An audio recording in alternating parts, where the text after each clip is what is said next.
আসসালামু আলাইকুম। আশার মিনি কিচেনে সকল বন্ধুদের স্বাগত জানিয়ে শুরু করছি। আজকে আমি নিয়ে এসেছি শীতের সবজি দিয়ে ভেজ পকোড়া রেসিপি। আর খুবই বানানো সহজ এই পকোড়াগুলি এবং খেতে অনেক মজার হয়। তো সসের সঙ্গে খেতে খুবই মজার হয় এই পকোড়াগুলি। তো ভিডিওটি স্কিপ না করে দেখতে থাকুন আমি কিভাবে পকোড়াগুলো বানাচ্ছি। আর ভালো লাগলে আমার চ্যানেলটি সাবস্ক্রাইব করে আমার পাশে থাকবেন। পকোড়া বানানোর জন্য এখানে আমি একটা বড় বাটি নিয়ে নিয়েছি। আর বাটির মধ্যে আমি কিছু সবজি নিয়ে নেব। তো এখানে আমি নিয়ে নিচ্ছি বাঁধাকপি। আর বাঁধাকপিটা আমি খুব কুচি কুচি করে পাতলা করে কেটে নিয়েছি আর ধুয়ে পরিষ্কার করে নিয়েছি। দিয়ে দিচ্ছি একটা গাজর কুচি।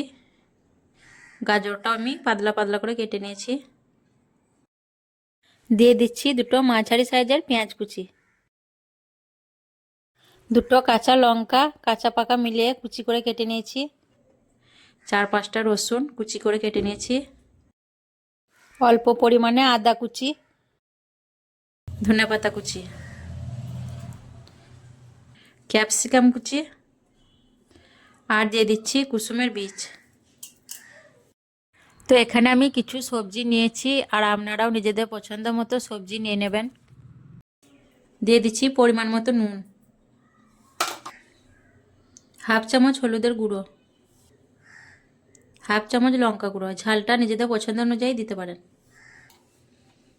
আর দিয়ে দিচ্ছি 1 প্যাকেট ম্যাগি মশলা। তো এই বাটিটার মধ্যে মাখাতে অসুবিধা হবে, পুরো ভর্তি হয়ে গেছে বাটিটা, তার জন্য এটা আমি পাল্টে নেব। এই বড় বাটির মধ্যে আমি এগুলো ঢেলে নেব।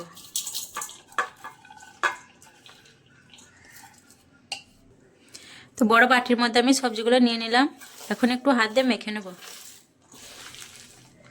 সবজিগুলো আমি হাত দিয়ে একটু চটকিয়ে মেখে নেব যাতে সবজিটা একটু নরম হয়ে যায়।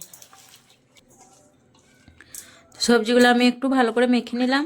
আর সবজিটা দেখুন আগের থেকে অনেকটা নরম হয়ে গেছে। এখন আমি বাইন্ডিংয়ের জন্য এখানে বেসন দিয়ে দেব। দিয়ে দিচ্ছি এই বড় চামচে 1 চামচ বেসন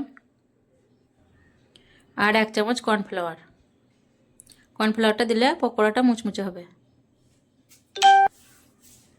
দিয়ে আমি হাত দিয়ে খুব ভালো করে মেখে নেব।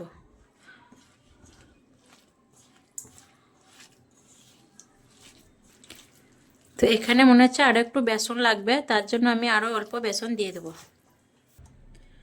আরও 1/2 চামচ বেসন আমি এর মধ্যে দিয়ে দিচ্ছি। আবার আমি ভালো করে মেখে নেব। তো আমি সব কিছু ভালো করে মেখে নিলাম। এখন আমি পকোড়াগুলো বানিয়ে নেব। পকোড়া ভাজার জন্য আমি গ্যাসটা অন করে একটা কড়া বসিয়ে দিয়েছি আর দিয়ে দিচ্ছি সাদা তেল। তেলটা বেশ গরম হয়ে আসার পর আমি পকোড়াগুলো একে একে ছেড়ে দেবো।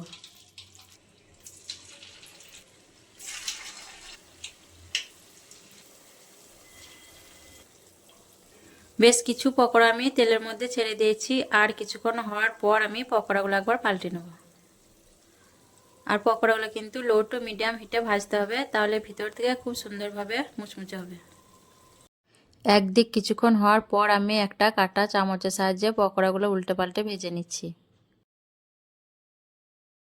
পকোড়াগুলো আমি বেশ কিছুক্ষণ ধরে লো টু মিডিয়াম হিটে ভেজে নিয়েছি। গোল্ডেন টু ব্রাউন কালার হওয়া অবধি পকোড়াগুলো আমার ভাজা হয়ে গেছে। এখন একটা ঝাঁঝরা দিয়ে আমি পকোড়াগুলো তুলে নিচ্ছি আর তেলটা খুব ভালো করে ঝরিয়ে নেব।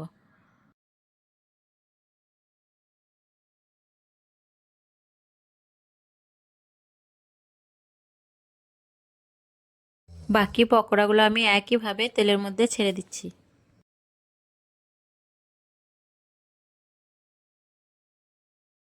এই পকোড়াগুলো আমি একইভাবে উল্টে পাল্টে লো টু মিডিয়াম হিটে ভেজে নিয়েছি। এখন পকোড়াগুলো হয়ে গেছে, তুলে নিচ্ছি। দেখুন খুব সহজেই আমার শীতের সবজি দিয়ে ভেজ পকোড়া রেসিপি তৈরি হয়ে গেল। আর আপনারাও একবার এইভাবে বাড়িতে বানিয়ে খাবেন, দেখবেন খুবই মজার হয় এই পকোড়াগুলো খেতে। আর সসের সঙ্গেও খেতে খুবই ভালো লাগে এবং শুধু মুখে কিংবা চায়ের সঙ্গেও খেতে পারবেন। আর আজকের পকোড়া রেসিপি কেমন লেগেছে অবশ্যই কমেন্টে জানাবেন। ভালো লাগলে লাইক করবেন, শেয়ার করবেন আর আমার চ্যানেলটি সাবস্ক্রাইব করে আমার পাশে থাকবেন। আসবো আবারও অন্য কোনো রেসিপি নিয়ে। সকলে ভালো থাকবেন, সুস্থ থাকবেন। আল্লাহ হাফেজ।